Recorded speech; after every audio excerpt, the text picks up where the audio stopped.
because you know only you can do it. If there's any soul on the earth, right, the universe has chosen to give you this respective, unique experience. You, no one else. Okay, I hope you can hear and see me okay. I wanted to go in the car whilst it was raining to get that nice ambience, however you say it, in the background. Obviously, I've just washed my hair.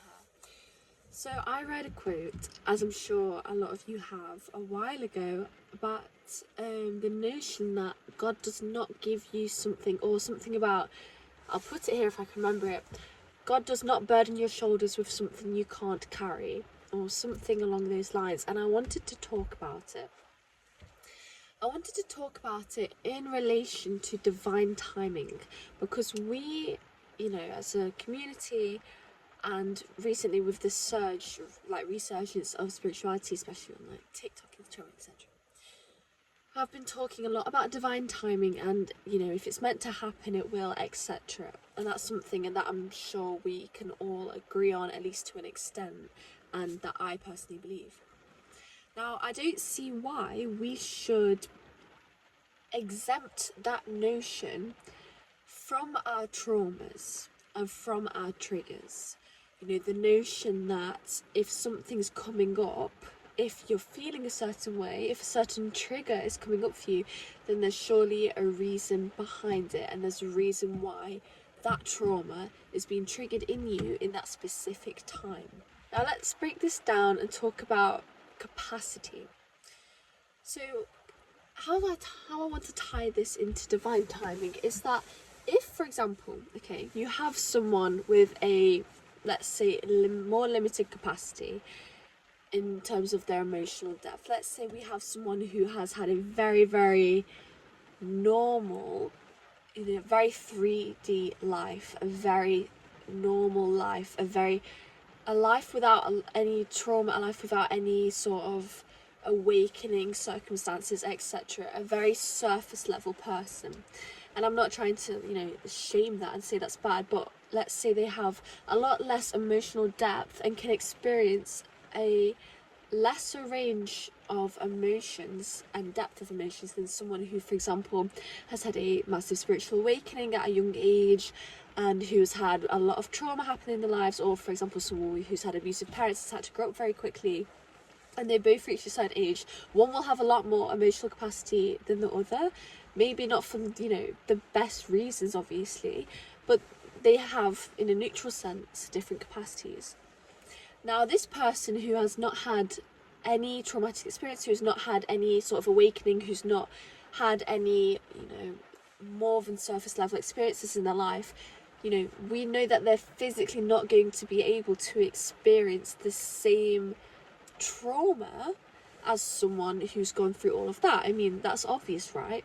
It would be silly to say that person B can feel the way that person A does and person A can feel the way that person B does, because we know they literally cannot. They have different capacities. Okay.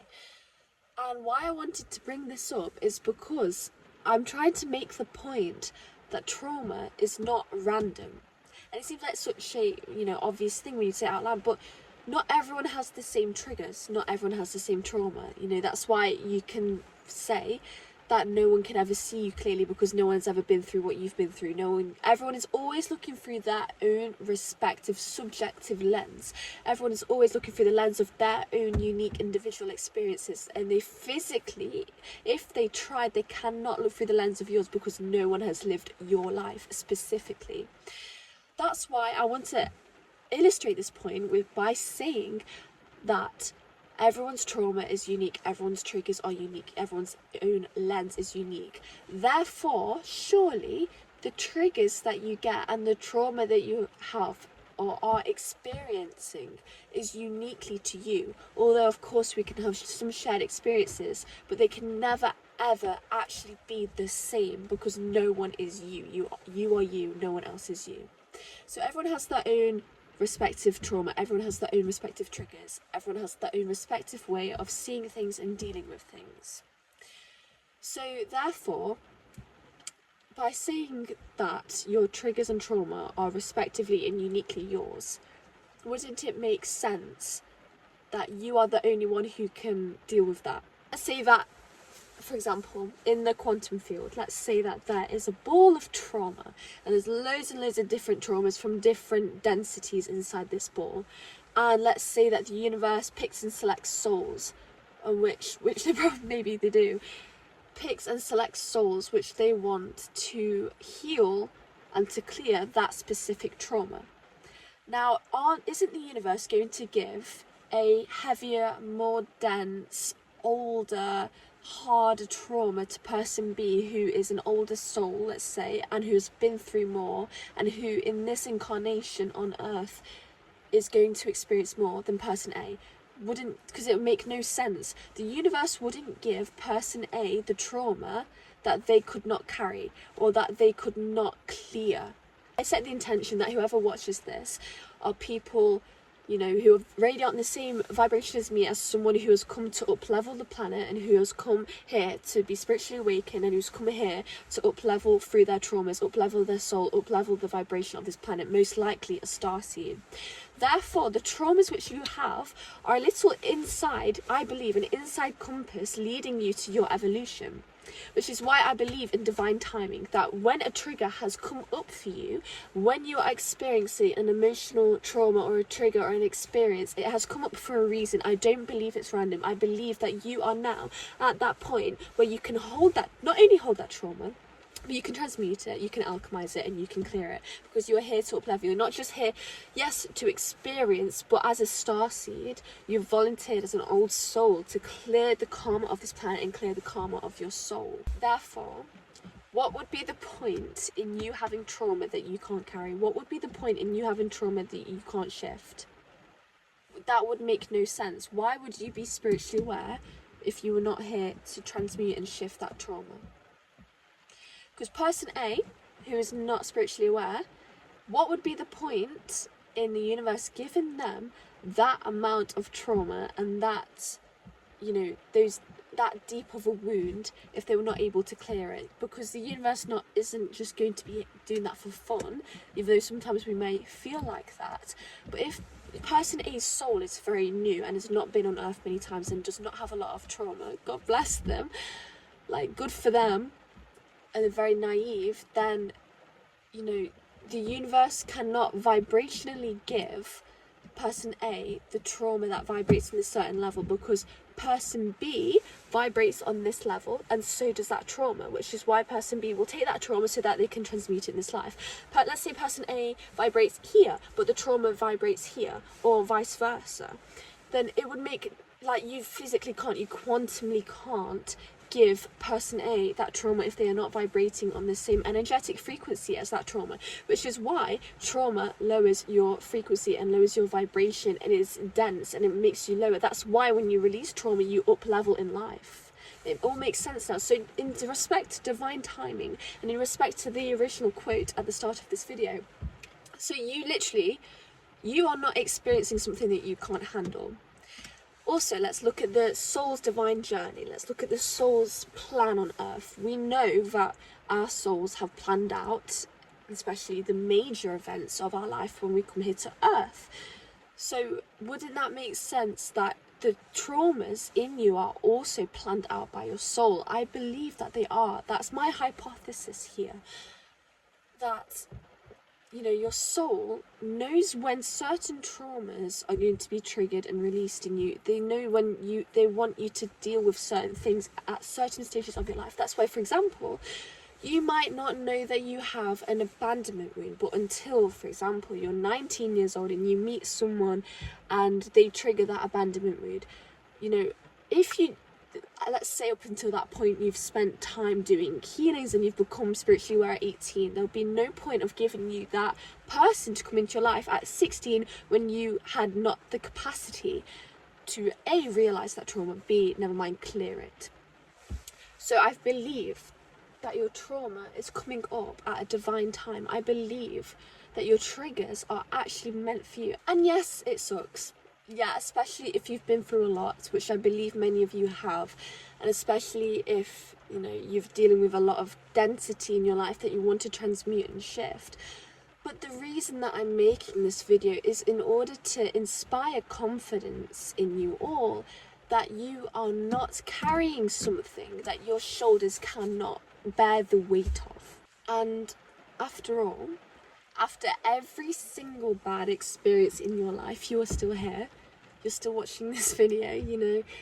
You're still surviving when you didn't think you would survive. What makes this experience any different?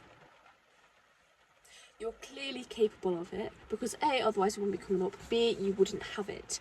Be proud of yourself as a soul that you've come here to transmute something that's so difficult to deal with, because you know only you can do it. If there's any soul on the earth, right, the universe has chosen to give you this respective, unique experience, you, no one else.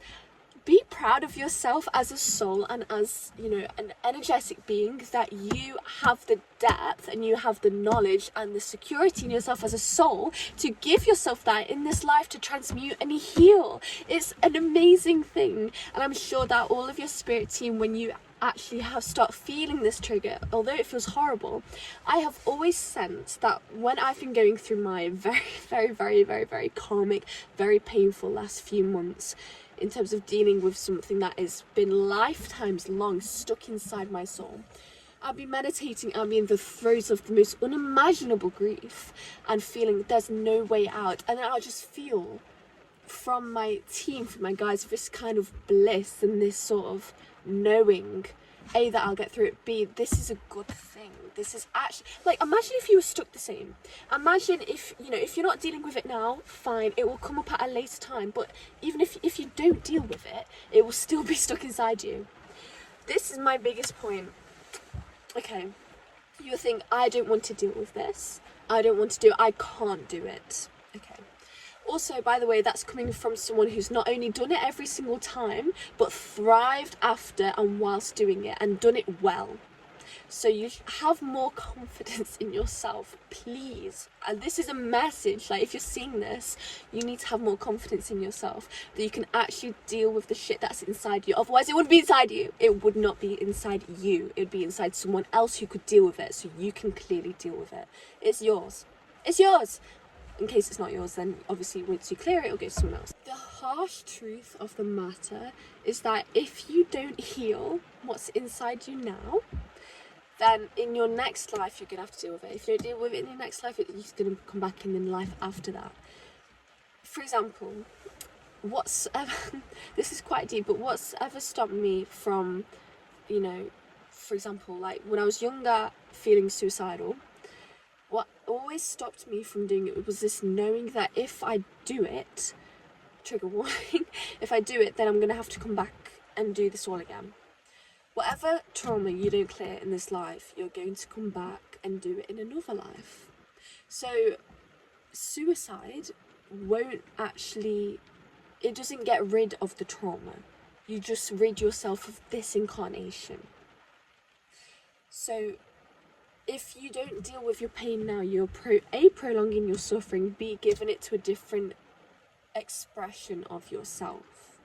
So it doesn't actually go away, because energy cannot be created or destroyed, only transferred. So if you don't transfer that trauma and painful energy out of your body now, and if you don't transfer it out for it to be transferred, then it's going to transfer into your next life, into your next incarnation. And you're not actually, if let's say you do go down the destroy path and you destroy yourself in order to destroy the trauma, energy is energy. You are only destroying the physical matter of yourself and the dense 3D energy of yourself.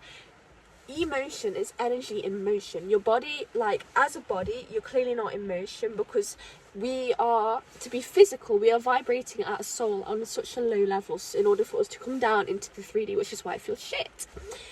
The emotions that we are given and the traumas and the energy that we are given, that's 5D shit. That's 5D stuff. So do you think by destroying the 3D of yourself and your physical matter, you'll be destroying the 5D of your trauma? No. If your trauma was a 3D physical thing, which it can become, for example, in the case of like illness, etc. But like, if it was a physical thing, it would be, for example, a big lump on your shoulder. You could just, like, I don't know, big ball on your shoulder, you could just pick off. But it's not. It's an emotion. It's a fluid thing, a fluid, energetic thing. So yes, that's why you shouldn't kill yourself. That's why I didn't kill myself, and that's why I'm glad. So, I'm sorry I've not posted in a while, even though I know I only have like 50 subscribers. But, you know, on my last video, it's gotten more and more views. And it's not a lot in the kind of, like, to compare myself to other people is to say, oh, I don't have a lot. But the quality in which, you know, the comments that I have been given have got me. The quality of the comments and the quality of the response that I got from my last video, like, it's almost as if that has been my sole purpose all this time, and the deep fulfillment which I get from helping you and helping people makes literally it's my purpose here. I do feel, and I want to help everyone as much as I possibly can, and through helping myself. So basically what I'm trying to say is thank you. I'm trying to say thank you, and I'm saying it now. Thank you for watching. Thank you for allowing me to help you. Thank you for clicking, like, thank you for allowing me to help you. Thank you for telling me that I've had an impact, because, like, you don't understand how happy it makes me. So thank you. I am so great. Like, I'm so happy. I'm so excited to keep doing this. I'm so grateful, and I'm sorry that I've not posted in a while. I've been doing exams. So the 3D world has made me get away from my 5D sort of purpose, I suppose. But yes, cheers to you. Cheers to you for clicking on this video, firstly, and secondly for doing this for yourself. You know, you're trying to educate yourself. I'm not just saying this for, like, oh, subscribe. But yeah, well done for taking accountability. And I wish you the best of luck, and I'll see you in my next video. I love you, and goodbye.